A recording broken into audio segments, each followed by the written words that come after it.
வணக்கம். மிஸ்டர் பாரெட்டோ அப்படின்னு பேர் இவருக்கு, வில்ஃப்ரெடோ பாரெட்டோ. இவர் ஒரு இட்டாலியன் எக்கானமிஸ்ட், இட்டாலியன் என்ஜினியர். ஒரு தத்துவத்தை he made it a bit popular. He said there is this rule called the 80-20 rule. 80-20. ஸ்பெசிஃபிக்காக பார்க்கணுன்னா 80% ரிசல்ட் உங்களுக்கு நீங்கள் போடுற எஃபர்ட்ஸில் 20% எஃபர்ட்லேருந்து தான் வரும். 80% of the good results you get or the bad results you get will come from only 20% of the effort you put in. பிக்சராக பார்க்கணுன்னா உங்களோட actions, நீங்கள் பண்ணுற ஒவ்வொரு விஷயத்தையும் அப்படியே வச்சோன்னா 80%லேருந்து தான் 20% ரிசல்ட் வரும். 20% எஃபர்ட்லேருந்து தான் 80%. நீங்கள் பரீட்சைக்கு படிக்கும்போது கூட பார்த்துருப்பீங்க, ஒரு புக் இருக்கும், ஒவ்வொரு சாப்டருக்கும் ஈக்குவல் இம்பார்ட்டன்ஸாக கொடுப்பீங்க. கொஸ்டின் பேப்பரில் 80% கேள்விகள் 20% சாப்டர்லேருந்து தான் வரும். பார்த்துருக்கீங்களா? அதை அவர் என்ன சொன்னார்னா, த வைட்டல் ஃபியூ வெர்சஸ் த ட்ரிவியல் மெனி. அந்த ரஜினிகாந்த் படத்தில் வர்ற மாதிரி சிங்கம் தனியாக வர்றது, இந்த பன்னிக்குட்டி 100 கணக்கில் வர்ற மாதிரி. there is a Pareto principle even there. So அதை 80-20ன்னு பார்க்காம 5 அப்படின்னு பார்த்தீங்கன்னா 5 ஐட்டம்ஸ் நீங்கள் பண்ணணும் இன்னைக்கு அப்படின்னு மனசில் வச்சிங்கன்னா, probably you have to focus on that one thing because that's going to give you the maximum result. If you have 5 items in your to-do list, you already have too big a to-do list. Spend time on the to-do list, identify the one big thing and focus all your energy on getting that sorted out. நம்ம procrastination அப்படின்னு பார்த்தோமே, most procrastination happens on the big things in our list அப்படின்னு ரிசர்ச்சில் சொல்கிறாங்க. இதில் இன்னொரு beauty என்னன்னா, கொஞ்சம் பார்க்க பயமாக இருந்தாலும் இந்த படம் சொல்கிற முக்கியமான பாயிண்ட், 5 அதில் 1 என்று தேர்ந்தெடுத்தால் அதிலும் 5, அதில் 1 என்று தேர்ந்தெடுத்தால் அதிலும் 5 அப்படின்னு போயிட்டே இருக்கும். It is recursive. இந்த ரிகர்சிவ்ங்கிறது ப்ரோக்ராமிங்கில் வரும். ஒன்றுக்குள்ளே தன்னைத்தானே கால் பண்ணிக்கொண்டு தன்னைத்தானே உள்ள ஊடுருவிக்கொண்டு மறு நிகழ்வு அப்படிம்பாங்க. அது it just keeps on happening அப்படின்னு சொல்லுவாங்க. Going deeper and deeper. கிருஷ்ணர் வாயை திறந்தாராம், அந்த வாய்க்குள்ள பூலோகம் தெரிஞ்சுதான். நல்லா உத்து பார்த்தா பூலோகத்தில் ஊர் தெரிஞ்சுதான், ஊரில் மணல் தெரிஞ்சுதான், மணலில் குழந்தையும் அம்மாவும் உட்காந்துருக்கிறது தெரிஞ்சுதான், அங்கே குழந்தை வாய் திறந்துட்டுருக்கிறது தெரிஞ்சுதான் அப்படின்னு ரிகர்சிவ் அப்படின்னு சொல்லுவாங்க. அது மாதிரி தான் Pareto's principle recursive. When you have identified the one big thing, probably you will realize that even in that one big thing, I can split it further and choose the one big sub thing. இப்போ மித்தாலி ராஜ் அப்படிங்கிறவங்க amazing record ரீசெண்டாக set பண்ணாங்க. 7,000 ODI runs அப்படின்னு Indian woman cricketer. இப்போ பாருங்களேன், அந்த 7,000 ரன்ஸை ஒவ்வொரு வருஷம் அவங்க விளையாடினதும் ஒரே அளவு ரன்கள் தான் எடுத்தாங்களா? இல்லை. அந்த வருட கணக்குகள் பார்த்தீங்கன்னா, you will notice 20% of the years that she played, she amassed 80% of the runs. Okay, அந்த வருஷத்தில் நடந்த எல்லா மேட்ச்லையும் ஒரே மாதிரி ஸ்கோர் எடுத்தாங்களா? இல்லை. அந்த மேட்சஸ்குள்ளேயும் 20% of the matches that she played in that year, she would have scored 80% of the runs for that year. இன்னும் டீப்பா போலாம். பால்ஸ், அந்த மேட்சுக்குள்ள ஒவ்வொரு பாலுக்கும் ஒரே மாதிரி தான் run குவிச்சாங்களா? No. 20% of the balls that she faced that day in a match, she would have scored 80% of the runs.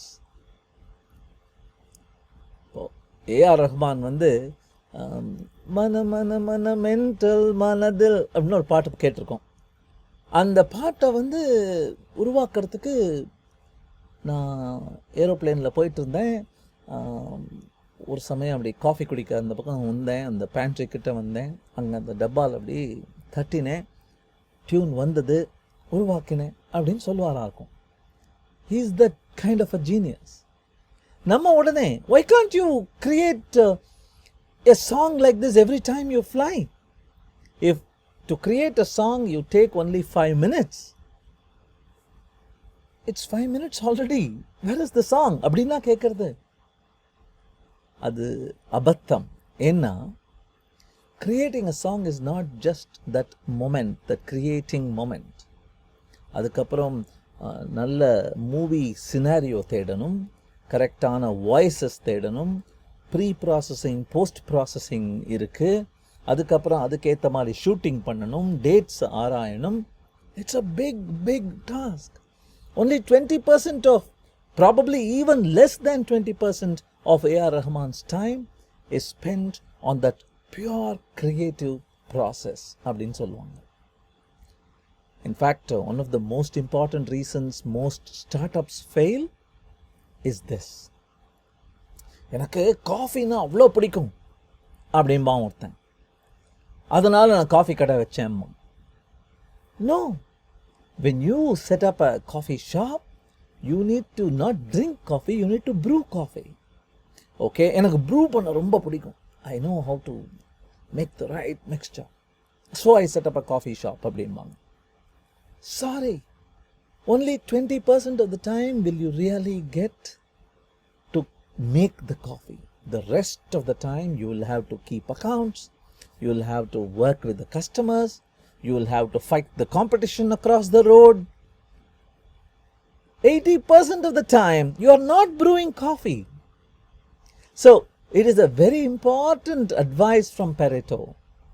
Be ready to go through 80% junk to look for that 20% ecstasy. இது வந்து கூகுளோட ரொம்ப famous advertisement. வேலை, கூகுளில் வேலை வேண்டுமா, இந்த ப்ராப்ளமை solve செய்யுங்கள்னு ஒரு advertisement. எல்லாரும் என்ன நினச்சாங்க, பா பா இந்த மாதிரி ப்ராப்ளம் சால்வ் பண்ணால் கூகுளில் வேலை கிடைக்கணும்னா எவ்வளோ அமேசிங் வேலையாக இருக்கும் ஒவ்வொரு நாளும் அப்படின்னு. பட் நல்லா புரிஞ்சுக்கோங்க, திஸ் இஸ் த நைஸ் 20. நீங்கள் இந்த மாதிரி கம்பெனிகளில் கேட்க வேண்டிய கேள்வி, tell me about the 80. What is the junk that I have to do so that I occasionally get time to solve problems like this? Today, just today, 7-8 hours ago, I met RJ Mirtula from Big FM. We had an interview moment. And seriously, I am officially jealous. We both are officially jealous of each other's roles. But அவங்கள கேட்டேன், what is the balance? உங்களுக்கு microphone முன்னாடி, camera முன்னாடி perform, மக்களிடம் அந்த உங்களுடைய மெசேஜை reach பண்ணுற அந்த moment, I know it is simply amazing. What part of your work do you hate? What is the junk that you go through அப்படின்னு கேட்டேன். Of course I heard stories. Not even a person like her is spared of the tiring, boring struggle of the everyday work.